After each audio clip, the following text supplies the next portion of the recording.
وفی آذانہم وقرا، اور ان کے کانوں پر پردہ ہے. ان کے کانوں پر اللہ نے ایک پردہ ڈال دیا ہے.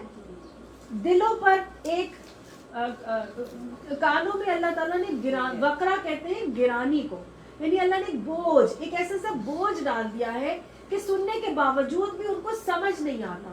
سمجھ اس لیے نہیں آتا کہ دلوں پر پردے پڑ چکے ہیں. یہ کانوں پر کون سے بوجھ ہے؟ کون سے بوجھ ہے ان کے کانوں پر؟ جھوٹ کے بوجھ. یہ جھوٹ کے بوجھ انہوں نے کس وجہ سے ڈالے؟ یہ اس وجہ سے ڈالے کیونکہ وہ دنیا کی محبت میں گرفتار تھے. وہ دنیا کو چھوڑنا نہیں چاہتے تھے نا، دنیا کی محبت میں گرفتار تھے.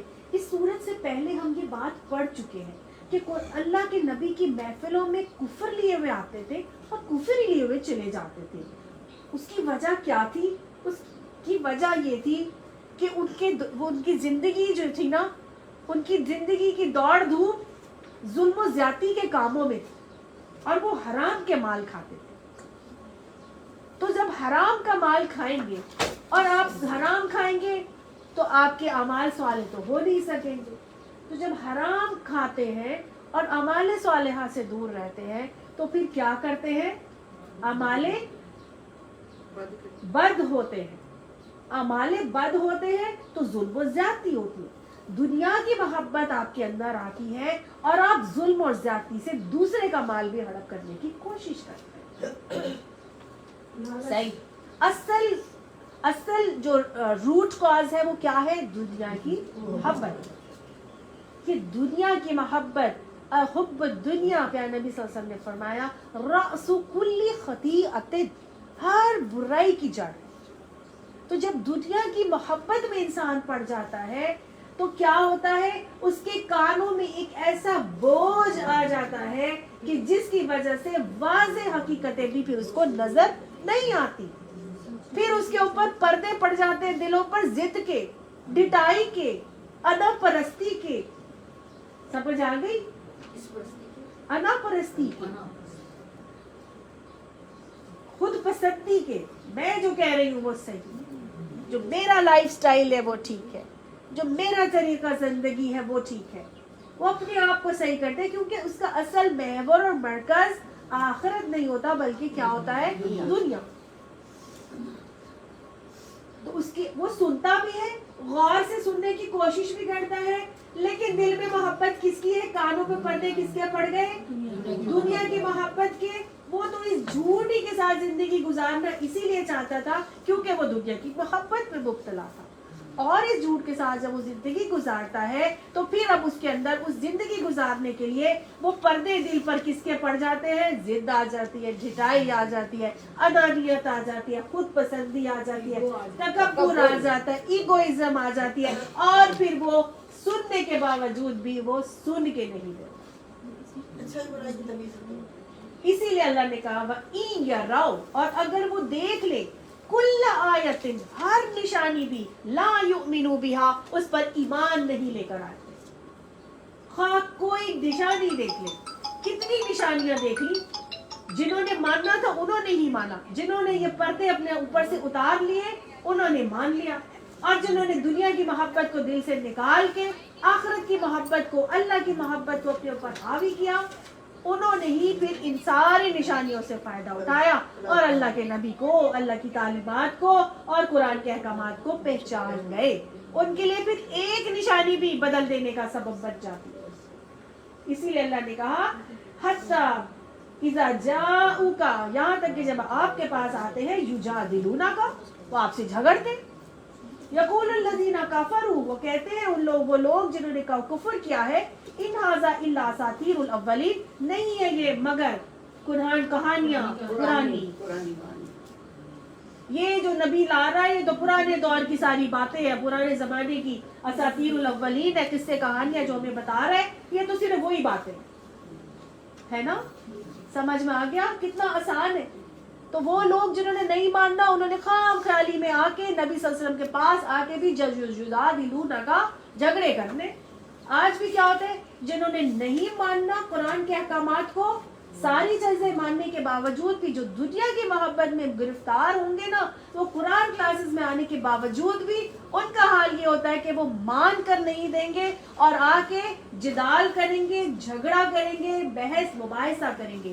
جدال کہتے ہیں ایسے جھگڑے کو، ایسے بحث مباحثے کو جس میں عزت کا دامن برقرار رہتا ہے. تو ہمیں بھی اس طریقہ سکھایا گیا ہے کہ جادلہم باللتی ہی احسن، لوگوں سے یعنی اہل کتاب کے ساتھ جدال کرو اچھے طریقے سے. تعالوا الی کلمۃ سواء بیننا و بینکم، آؤ اس بات کی طرف جو میرے اور تمہارے درمیان، ہمارے درمیان اور تمہارے درمیان مشترک ہے. تو ایسی طرف لوگوں کو بلاؤ، اچھے طریقے سے جدال کرو. لیکن آج کیا ہوتا ہے، 4 لفظ پڑھ لیتے ہیں قرآن کی کلاسز میں آنے کے بعد، ایسے لوگوں کے ساتھ جا کے جو شرک بدعتوں میں گرفتار ہیں، مختلف غلط اعمال کر رہے ہیں، بازاروں پہ جاتے ہیں یا شرک کے معاملات میں گرفتار ہیں، یا جو دنیا کی محبت میں ہیں اور چل رہے ہیں اپنے زندگیاں کفر کی حالت میں گزار رہے ہیں، ان کے ساتھ جا کے جدال کرنا شروع ہو جاتے ہیں، ہے نا؟ تو فائدہ کیوں نہیں ہوتا؟ اس لیے نہیں فائدہ ہوتا کہ 4 کلاسز اٹینڈ کرنے کے بعد ہمارے اوپر خود اتنا نالج تو ہوتی نہیں ہے، ہم دوسرے کو کیا جواب دیں گے؟ تو الٹا وہ جدال ہمارے لیے نقصان دہ ہو جاتا ہے. تو جدال کرنے کے لیے ضروری بھی کیا ہے کہ آپ کے پاس پورا نالج ہو.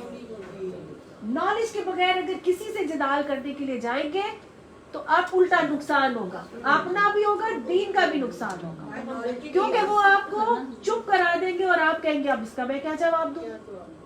اس لیے جدال سے دور رہے. اعرض عن الجاہلین قالوا سلاما، السلام علیکم. کسی سے بات کرنے کی، جدال کرنے کی ضرورت نہیں ہے. سمجھ آئی؟ جدال اسی سے کیا جائے یا وہی شخص کرے کسی دوسرے سے جس کے پاس بھی پراپر علم بھی ہو اور وہ ہر چیز کا جواب دے سکے. مطلب پوری بات سننے کا اسٹیمنا تو ہو، اسی کو ہی ہوگا اور کہ وہ جواب بھی پھر دے سکے گا. اور آپ یاد رکھیے اسٹیمنا اسی کے اندر آتا ہے، تحمل اسی میں آتا ہے جس کے پاس علم ہوتا ہے. جس کے پاس علم نہیں ہوتا نا وہ چلبلا ہوتا ہے، وہ فوراً ایبرپٹ بات بولتا ہے، چھوٹی چھوٹی بات پر زیادہ بڑھ بڑھ کے بولے گا. عبداللہ بن ابی، اس کو منافق تھا نا، وہ سب سے بڑھ بڑھ کے نبی صلی اللہ علیہ وسلم کے خطبوں میں کھڑے ہو کر کہتا تھا بیٹھ جاؤ بیٹھ جاؤ، تم پتہ نہیں ہے یہ اللہ کے نبی ہیں، ان کی بات سنو، ان کی بات سنو. اپنے آپ کو دکھانا چاہتا تھا کہ مجھے بہت کچھ پتا ہے، حالانکہ اس کے دل میں کیا تھا. جس کو آتا ہے نا، جو صحابہ کرام جو واقعی ایمان والے ہوتے تھے وہ چپ کر کے بیٹھے رہتے. تو وہ جو بڑھ بڑھ کے بولتا ہے اس کو اپنا اس عمل کو اصلاح کرنی چاہیے. سب سے پہلے علم حاصل کرنا چاہیے. جدال کے لیے آگے بڑھنا جو ہوگا کیا ہوگا، ہمارے دین کو نقصان پہنچانے کا ذریعہ بنے گا. اس لیے اگر جدال کرنا چاہتے ہیں ضرور کرنا ہے، لیکن پہلے اس کے لیے علم حاصل کرنا ہے.